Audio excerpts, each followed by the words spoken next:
Halo finalis BBC 2021, perkenalkan pada kali ini aku Farhan akan menjelaskan kepada teman-teman semuanya tentang relung ekologis. Nah, sebelum itu kita perlu tahu nih perbedaan dari relung atau niche dengan habitat. Kalau habitat itu merupakan semua aspek dari suatu wilayah yang ditinggali oleh suatu organisme, yang hal ini dipengaruhi oleh faktor biotik dan faktor abiotik. Sementara untuk relung atau niche merupakan semua faktor yang diperlukan suatu spesies untuk bertahan hidup dengan sehat dan bereproduksi. Faktor-faktor yang dipengaruhi berupa faktor dari makanan, kondisi abiotik, maupun dari perilaku. Nah, ecological niche atau relung ekologis, definisinya yaitu peran dan ruang ekologis yang ditempati suatu organisme dalam suatu ekosistem. Menurut Hutchinson, bersifat hypervolume, yaitu menggambarkan ruang multidimensi sumber daya yang tersedia dan digunakan oleh organisme, seperti misalnya ada nutrien, cahaya, dan lainnya. Dalam hal ini, relung ini dapat diklasifikasikan menjadi dua, yaitu fundamental niche atau relung fundamental dan realized niche atau relungnya nyata. Untuk fundamental niche ini yaitu relung di mana suatu organisme bebas dari gangguan dari spesies yang lain, sehingga menggunakan keseluruhan kondisi baik secara abiotik maupun abiotik dan sumber dayanya untuk bertahan hidup dan bereproduksi. Sementara untuk realized niche yaitu relung nyata yang ditempati oleh suatu organisme sebagai akibat tekanan dari spesies lain. Biasanya ukurannya itu lebih kecil dari relung fundamental dan spesies-spesiesnya itu biasanya teradaptasi pada relung ini. Ini kita bisa lihat di gambar yang ini. Jadi gambar pertama ini dari itu ada dua spesies ya, spesies satu sama spesies kedua. Nah, secara nyatanya nih spesies satu dan spesies 2 ini di tengah-tengahnya itu ada habitat yang overlap seperti itu, ada relungnya overlap. Tapi kenyataannya tidak semerta-merta kedua spesies ini dapat hidup pada relung yang sama. Pasti terdapat istilahnya overlap ini akan istilahnya terpotong dan hanya salah satu spesies saja yang bisa hidup mendominasi dari relung tersebut.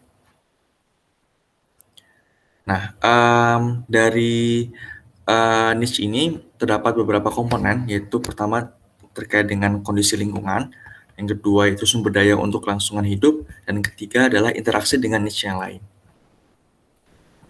Oke, selanjutnya adalah kategori niche, yaitu di sini kita dapat membagi dua, yaitu narrow niche sama broad niche. Untuk narrow niche atau niche yang sempit, yaitu di mana pada relung ini dapat beradaptasi terhadap kondisi lingkungan yang kisarannya sangat sempit. Nah, organisme yang hidup di relung ini kita sebut dengan organisme yang spesialis. Lalu ada juga broad niche, yaitu organisme yang dapat hidup di tempat ini yaitu dapat beradaptasi pada kondisi lingkungan yang kisarannya luas. Di sini kita sebut dengan generalis. Nah, tentunya pada penggunaan niche ini terdapat beberapa faktor yang dapat menyebabkan seperti misalnya penggunaan seleksi habitat ataupun competitive exclusion atau eksklusi kompetitif, di mana dua spesies yang berkompetisi atas sumber daya yang sama tidak dapat hidup bersama atau koeksis. Dan di sini kita disebut dengan hukum Gauss.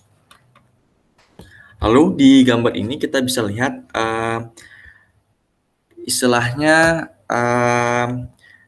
sebagai contoh di sini merupakan salah satu faktor yang mempengaruhi adalah dari temperatur. Nah, kalau kita lihat yang semakin ke kiri itu temperaturnya dia rendah, yang ke kanan temperaturnya tinggi. Nah, kalau dari spesies abundance-nya itu ke atas tinggi, bawah rendah. Nah, spesies-spesies yang bisa hidup di antara istilahnya dia mencakup kisaran toleransi untuk temperaturnya itu lebih luas, itu disebut dengan eurythermal. Sementara untuk spesies yang cuman bisa hidup pada temperatur tertentu, kita sebut dengan xenothermal. Dalam hal ini, pembagian ini sehingga dapat menyebabkan beberapa spesies itu apakah masuk ke dalam di relung yang istilahnya di broad niche atau yang tadi istilahnya yang relung yang sempit seperti itu. Nah, kemudian dari relung ini tentu tidak bisa ada yang overlap.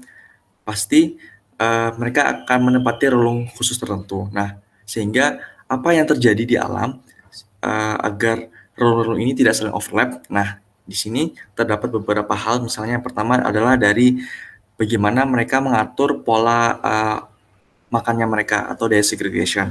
Nah, di sini misalnya ada beberapa spesies yang dia menempati tempat yang sama, misalnya dari di alam, misalnya dia menempati di lantai hutan seperti itu.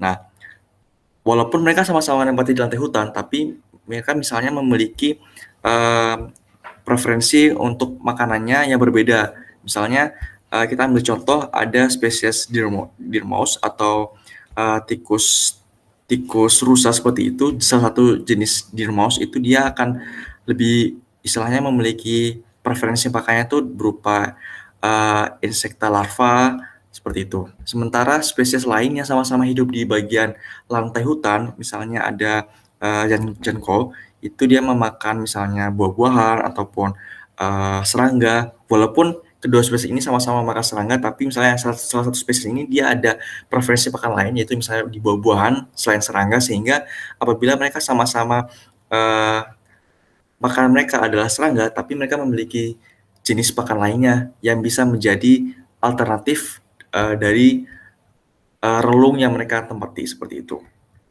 Nah, selanjutnya ada juga habitat segregation.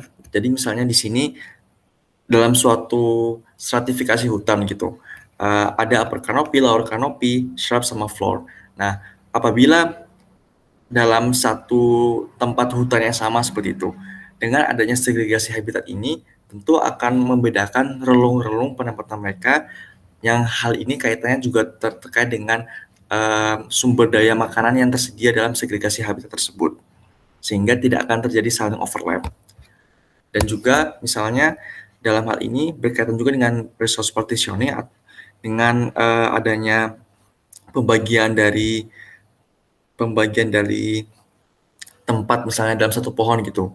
Ada misalnya beberapa spesies yang dia menempati di bagian paling atas gitu, kanopi paling atas. Ini merupakan tempatnya dan tempat hidupnya maupun tempat makannya. Ada spesies lainnya misalnya dia di bagian tengah, ada di bagian bawah gitu. Nah, itulah yang terjadi di alam sehingga tidak ada yang saling overlap satu sama lain seperti itu. Dan yang perlu kita ketahui bahwa ada niche compression di mana relung yang nyata itu selalu lebih sempit daripada fundamental niche atau relung yang fundamental. Dengan demikian, spesies menempati kisaran habitat yang lebih sempit daripada jika tidak ada kompetisi. Nah, hal ini sehingga dapat kita katakan bahwa realized niche atau relung yang nyata dapat dianggap sebagai suatu competitive refuge atau tempat perlindungan kompetitif. Demikian penjelasan terkait dengan relung ekologis, semoga bermanfaat. Terima kasih.